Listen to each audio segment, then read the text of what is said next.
Charles Brantley might just be this year's Trey Amos for Ole Miss to recruit in the transfer portal.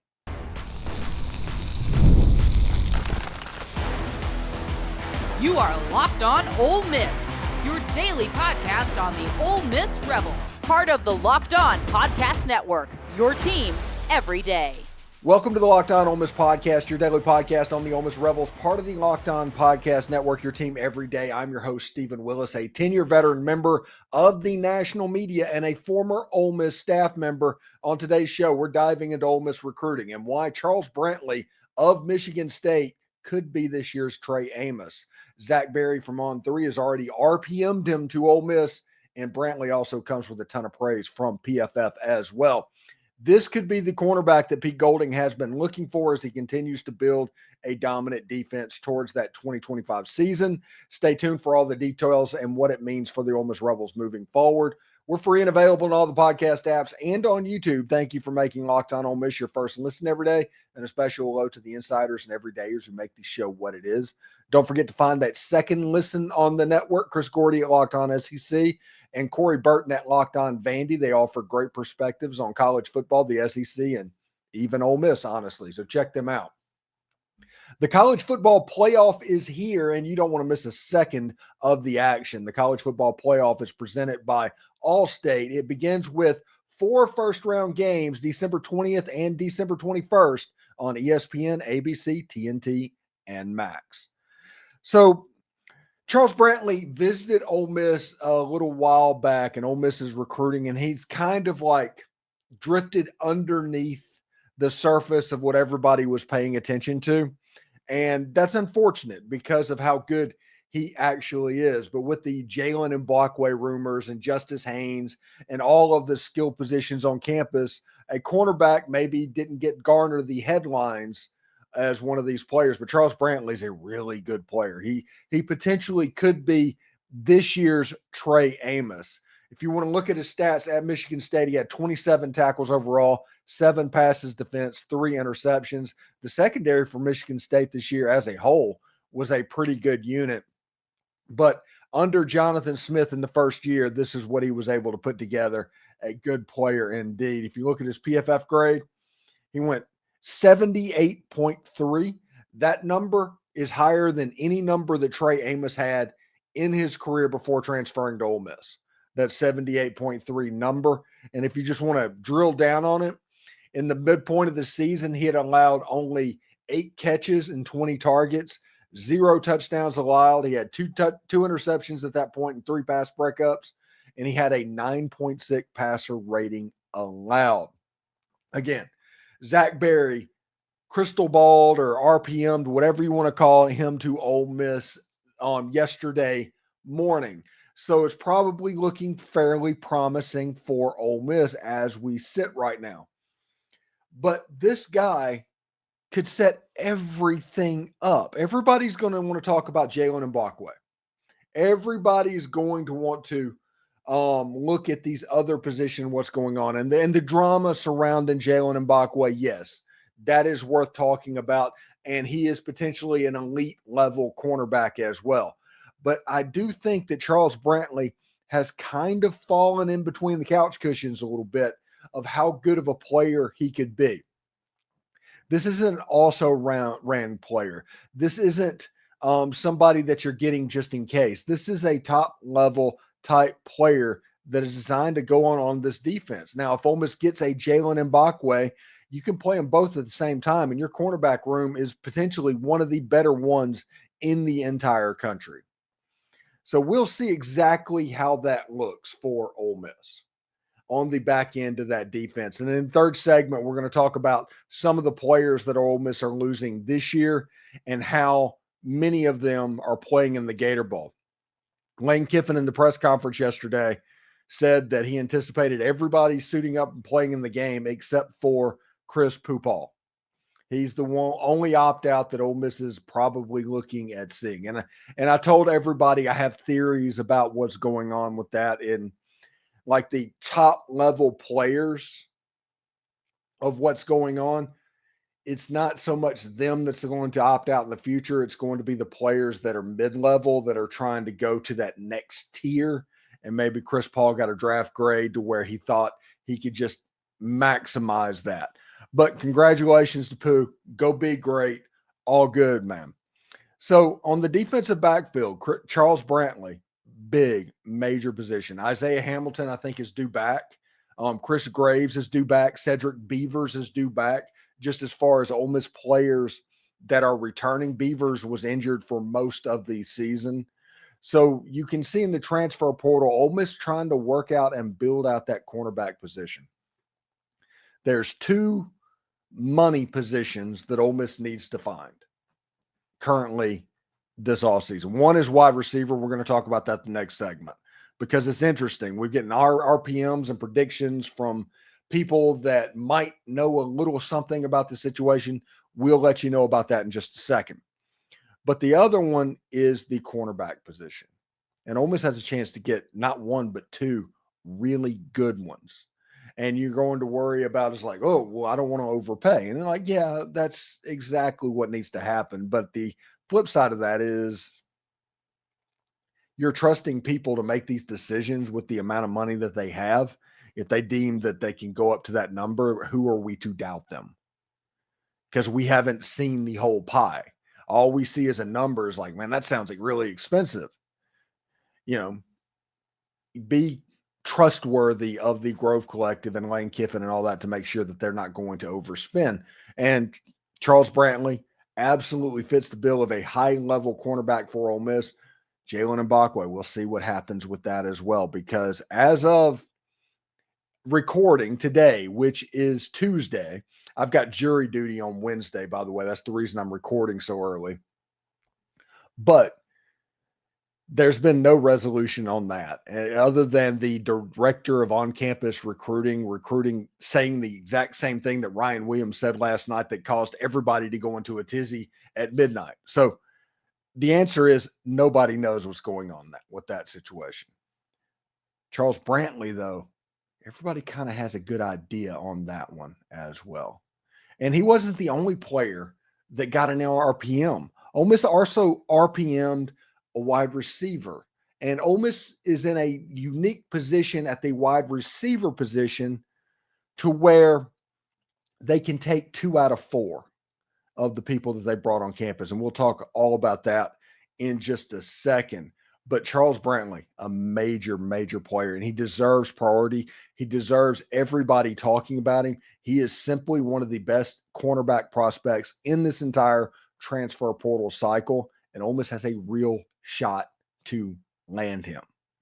This is a very, very big deal. So let's look at the grades real quick before we take the break. His PFF grade, 78.3. We did this a little bit earlier in the show. Higher than anything that Trey Amos did when he was at Alabama or Louisiana Lafayette. In his game, he allowed 8 catches and 20 targets through October, 0 touchdowns allowed. This is what got PFF's attention. He had 2 picks, 3 passes broken up, and a 9.6 passer rating allowed. And these are the latest RPMs that got put in. Charles Brantley got put in by Zach Berry yesterday. Now, the other player that got put in was De'Zhaun Stribling, wide receiver out of Oklahoma State. And we'll see exactly what that looks like coming up in just a second and seeing how that is. Lane Kiffin is recruiting wide receivers, right? Always newsworthy. But Ole Miss is in a unique spot this transfer portal cycle with RPMs for De'Zhaun Stribling and the buzz on Eric Singleton. Where does that leave C.J. Daniels and Dan Key? Could the Rebels land 2 of these 4 players? Stay tuned for the latest. Get ready to tackle the NFL action with FanDuel, America's #1 sportsbook, because right now, new customers can bet $5 and get $150 in bonus bets if you win. Every college football playoff game is featuring a home team favored by more than a touchdown, and I might be crazy, but Tennessee might be more built for cold weather than Ohio State. I'm looking forward to seeing this matchup. That might be the upset to watch. FanDuel Sportsbook gives you everything you need to place bets on the NFL all in one place. So when you get a hunch in the middle of the game, you can check out the latest stats, view live play-by-play, and so much more on the same page where you place those bets. Just visit FanDuel.com to join today. You'll get started with $150 in bonus bets if you win that first $5 bet. That's FanDuel.com.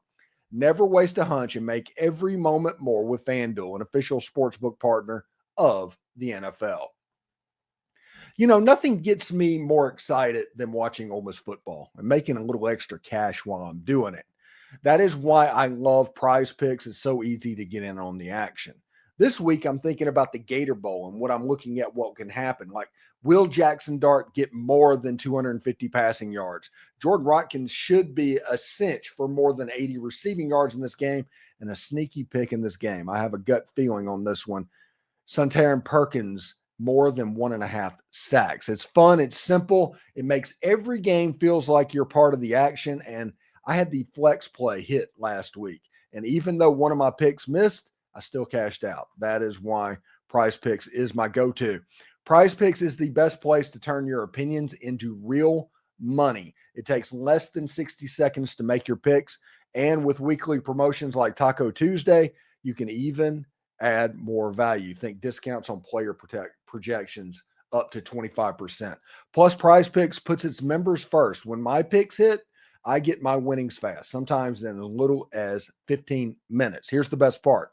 Download the app today and use code LOCKEDONCollege, all one word, to get $50 off instantly after you play that first $5 lineup. Download the app today and use code LOCKEDONCollege, all one word, to get $50 instantly after you play that first $5 lineup. Prize Picks, run your game. All right, so De'Zhaun Stribling was RPM to Ole Miss, and he is the wide receiver out of Oklahoma State. Looking at him this season, had 52 catches, 882 yards, and 6 touchdowns on a team that was, let's see, how do I put this nicely? Offensively challenged. This Oklahoma State team. They had a problem at quarterback. Alan Bowman was not that dude, and Oklahoma State struggled throughout the season. They pulled an offer in the Big 12. Their only big win of the season, they beat Arkansas. So we'll see exactly how that looks for Oklahoma State moving forward. But Stribling is a major key of what's going on. And Zach Berry RPM'd him to Ole Miss yesterday. Now, the other thing is Eric Singleton. Remember him? We've done videos about Eric Singleton as well. He is basically an Elijah Moore type clone. Another team that played on an offense that was offensively challenged because of an injury to Haynes King that cost him basically half the season, to where a true freshman had to come in and play quarterback. He had 56 catches, 754 yards, and 3 touchdowns. He is an elite slot player. So that leads to the question. Ole Miss also has had visits from Dane Key, and Ole Miss has also had a visit from CJ Daniels from LSU. And it's beginning to look like, if you want to ask experts on where these players would go, 2 names have started to kind of emerge towards the forefront. And that is Eric Singleton. Cole Cubic predicted that Singleton would end up at Ole Miss. That is who is predicting that. And Zach Berry on De'Zhaun Stribling, with those being the 2 out of the 4 that kind of made the cut. And Zach Berry, when you talk to him on his podcast or listen to him on his podcast, he mentioned that Ole Miss was kind of like 2, and then there's Caleb Odom that they would take regardless. He's completely not in this formula. Ignore that. If Caleb Odom wants to come, Ole Miss has a spot for him. But the 2 receivers that were interested was CJ Daniels and Eric Singleton. Like, Ole Miss wanted to get one of those 2 wide receivers. They play the position really similarly, and they are both phone booth type cats. Eric Singleton has that elite track speed. Eric Singleton is the number 1 player in the transfer portal. He's also, according to On3, going to command a little bit north of $1 million this season. Now, I told you, whenever it comes down to looking at dollar figures, don't necessarily believe them, but that number is a little bit more believable than Jeff Ketchum putting out the $2 million range last week. So him and CJ Daniels, that is in the first pod. The other one is De'Zhaun Stribling and Dane Key. That's the second pod Ole Miss is hoping to get one out of those two. And right now it doesn't look like Ole Miss has to go into the bullpen to find somebody else to fill in those pods. Ole Miss looks like they're going to get somebody that is one of their top choices. So it looks like Stribling is looking at Ole Miss, and the other one is Eric Singleton over Dane Key, whose girlfriend goes to Georgia. He has to visit Georgia, and I guess they're assuming that Georgia is going to put a push on that, and the girlfriend's going to win all. But my question on all that, when everybody's talking about girlfriend is in Georgia, is like he's been going to Kentucky for 3 years. If his girlfriend's at Georgia, that doesn't necessarily make sense as a factor in this recruitment. And then whenever you look at CJ Daniels, I think he's honestly just waiting to see what Ole Miss does with Eric Singleton or what Eric Singleton does as well. Singleton has gone to Miami. We did not hear much about that visit. That might be a situation to where the number just didn't get met. And Eric Singleton is now going to the University of Texas. And we'll see if the number gets met there. Like, again, this is the number one player in the transfer portal. And if there's any place in the country that will absolutely blow up a number, it's Texas, because they have the money to spend. So if Ole Miss makes it out of Texas without Eric Singleton committing, Ole Miss is probably the leader in the clubhouse, in my opinion. Those two players, Stribling and Singleton, are the two names that as of Tuesday, we're hearing to watch out for. Again, Dane Key, that could absolutely happen. I've heard that Ole Miss was leading there, but Georgia, like I said, the girlfriend thing, I've heard that story many times. And CJ Daniels, it just feels like he wants to come to Ole Miss, and he will come to Ole Miss, but they're waiting to see what Eric Singleton does. That's kind of where we're sitting there. If you're looking at other players on campus, haven't heard anything definite about Mikey Keene. Again, something could drop by the time I finish recording. And Ole Miss is obviously going after Caleb Odom over the weekend. He is the wide receiver / tight end that is transferring out of Alabama. He had a visit in the midweek at North Carolina. He's been to Colorado. I think he's been to Miami as well. We'll see what happens if and when Caleb Odom gets to Ole Miss. Now, the next thing is Jayden, I forgot his last name, Jayden Williams, the lineman at Ole Miss. Jayden Williams, sorry about that. I do want to apologize about that. And Diego Pounds. Because the question is immediately going to start becoming, honestly, from the moment that Jackson Dart gets his record and they set him down and Austin Simmons starts playing quarterback, the right tackle becomes the most dominant position on the Ole Miss offensive line. So it would be interesting to see if one of those two can play right tackle. Now, we've seen Julius Buelow play right tackle,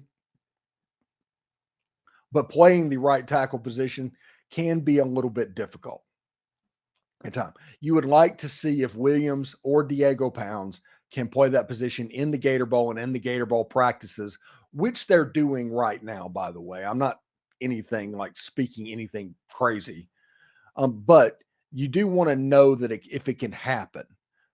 And with Duke being a massive tackle for loss team, and that's what they do. Manny Diaz likes to play football behind the line of scrimmage.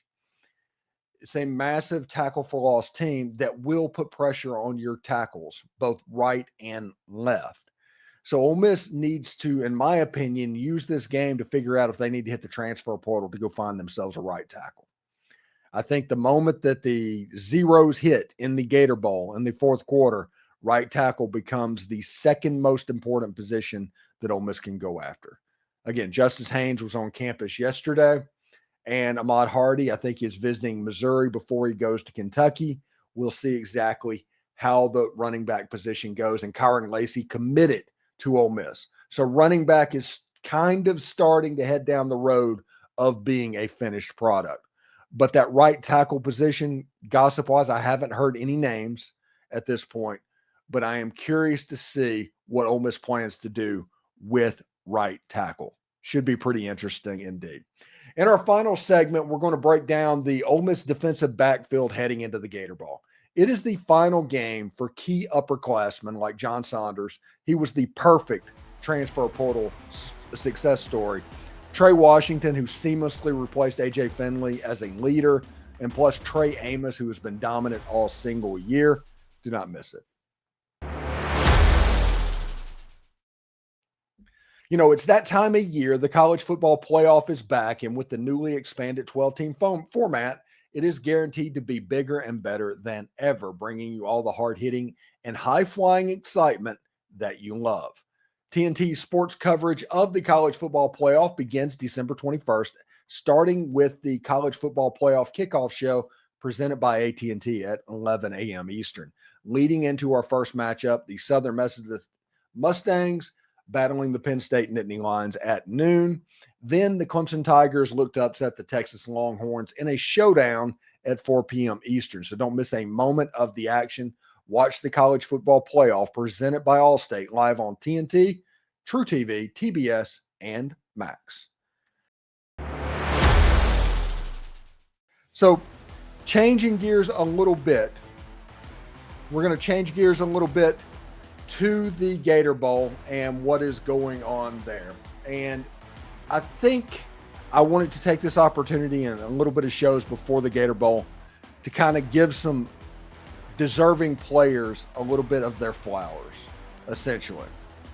And the one thing I want to talk about right now, not that one, this one, John Saunders, Trey Washington, and Trey Amos at defensive back.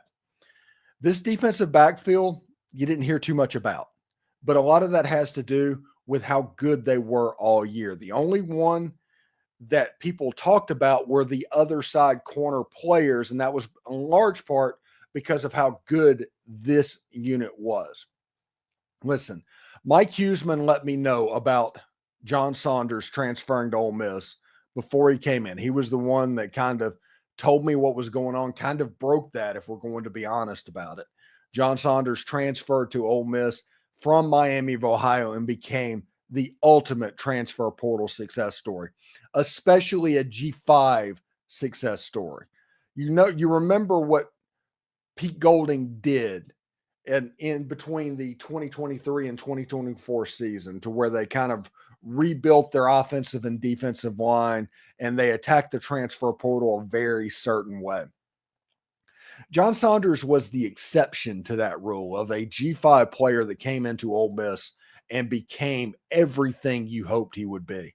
He became a ball hawk at strong safety, slot corner, a versatile player on the back end of the defense that allowed the front line to be able to do different stuff.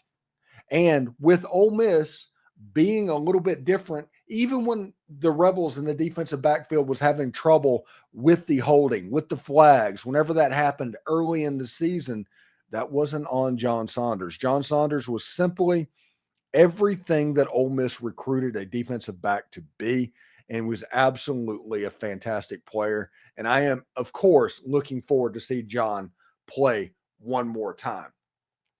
The next player is Trey Washington. Trey Washington came in to the situation. He was basically a backup to A.J. Finley for years, essentially. And he came in for a couple of years, and he was going to take over. And everybody was worried about, oh, how do you replace somebody as athletic and good as A.J. Finley? Well, Trey Washington is just basically came in and made the back end of that defense unbelievably stable. Now, there's no bust on this defense. Between Saunders and Washington, they just don't bust.